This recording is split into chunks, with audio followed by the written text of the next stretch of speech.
on se retrouve pour la présentation de mon petit mini-album avec la collection Un air automnal de la fête du scrap. Donc il est terminé. Il est très dodu finalement, je vous l'avais dit, hein, je suis la reine des mini très dodus. Et au final il ferme juste parce que du coup je l'ai bien rempli puis j'ai mis du volume. J'avais envie que mes pages soient un petit peu en volume. Donc quand on l'ouvre, on a ceci. Donc d'un côté on a notre petit... qu'est-ce que j'ai fait? Pourquoi je ne peux pas l'ouvrir? Ah oui, voilà.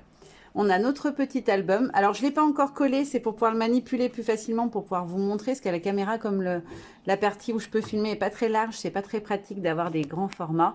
Donc, du coup, je ne l'ai pas encore collé. Donc là, on a la page de garde où j'ai monté une petite photo en 3D, une petite étiquette, un petit texte et puis des tampons de la collection. Hop, je vais le poser là pour pas qu'il me gêne, comme ça sera plus facile. Donc, voilà la couverture du mini-album. Je vais décaler un peu mon téléphone parce qu'il est trop près du bord. J'ai pas assez d'espace pour filmer. Donc, quand on nous voici les deux premières pages. Alors, j'ai fait des montages avec étiquette ou pas étiquette, des feuillages. Alors là, ce sont tous les tampons de la collection pour cette page-là.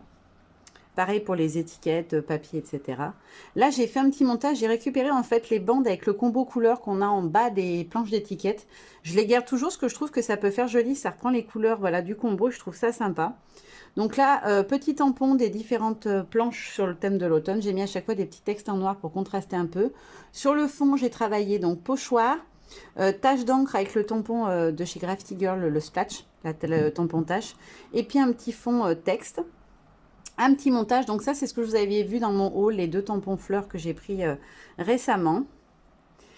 Ça aussi, ça fait partie de mes derniers achats chez La Fée, les fleurs avec le feuillage. Là, j'ai fait un petit montage. Alors, je me suis trompée dans la taille. Je ne sais pas comment je me suis brouillée quand j'ai coupé mes papiers blancs. Donc, du coup, je vais rajouter une petite bande en haut coordonnée avec le papier d'à côté pour que ça tranche pas trop.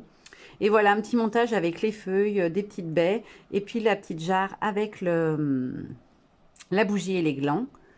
À nouveau un montage photo verticale, photo horizontale, voilà, avec des tampons. Voilà, certains, je les ai montés en 3D. En fait, j'ai à chaque fois un côté qui est monté en 3D. Voilà, je ne sais pas si ça se voit là. Voilà, un côté 3D, un côté à plat. Là, j'ai fait un montage avec les die cut. En fait, j'ai interverti mes pages comme ça, mes pages déco. Il y en a une où c'est avec des tamponnages et une où j'ai fait avec les die cut de la collection. Et donc les deux dernières, donc là vous avez vu, vous en avez die cut. Là donc on a tampon cette fois-là. J'ai glissé les petits champignons sous les fleurs. Et dans l'autre sens, hop. Donc là, c'est le grand tampon champignon que j'ai coupé en deux parties pour pouvoir les glisser en dessus et en dessous. Là, on retrouve la petite brouette et la grande feuille. Là, j'ai fait un petit montage. On a plein de petits cercles dans les planches étiquettes de La Fée à chaque fois. Donc là, j'ai récupéré plein des petits cercles, puis j'ai glissé les petits champignons. Un montage tout simple, voilà, avec des petits feuillages autour. Là, j'ai fait une ligne, voilà, sur toute la longueur avec différents tampons de la nouvelle collection. Là, j'ai pu glisser mon petit hibou chouchou de la collection avec la fleur et ses feuilles. Et puis la petite fenêtre. Alors franchement, c'est assez minutieux, c'est assez long. Mais une fois détourée, je trouve qu'elle est trop belle. D'ailleurs, je regrette de ne pas refaire un petit tuto avec un shaker ou quelque chose comme ça à l'intérieur. Parce que vraiment, c'est très joli et c'est très délicat une fois découpée cette fenêtre voilà, cette fenêtre en tampon. Après, un autre montage photo, donc une horizontale et une verticale, avec plein de petits feuillages autour. Et là, j'ai fait un petit montage avec les petites maisons qu'on retrouve dans, voilà, dans les die cut. Les petits nuages, les champignons, la petite maison, le feuillage, j'aime beaucoup. Et j'aime beaucoup la police d'écriture de ces textes-là qu'on retrouve sur les planches fées, j'adore perso. Et donc voilà, la dernière page est terminée sur une photo. Voilà pour ce petit mini-album, j'espère qu'il vous aura plu. Moi, en tout cas, j'ai pris beaucoup de plaisir à le réaliser. J'ai vraiment adoré cette collection.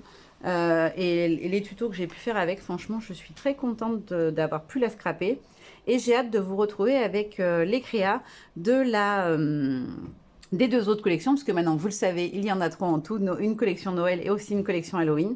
Donc là, je commence les tutos Noël et Halloween, voilà, en alternance, puisqu'ils vont se mixer sur les 2 mois suivants. Mais voilà, c'était donc le dernier tuto avec cette présentation, plutôt du coup, pour le coup. Mais voilà, c'était la dernière vidéo avec la collection automne. Après, il me reste encore un peu de papier, etc. Donc, on n'est pas à l'abri qu'une envie me prenne, parce que vraiment, cette collection, elle était coup de cœur pour moi, aussi bien au niveau du combo que voilà, de tout ce qu'elle a avec. Voilà, maintenant, je vous fais de gros bisous et je vous dis à très bientôt. Bye bye.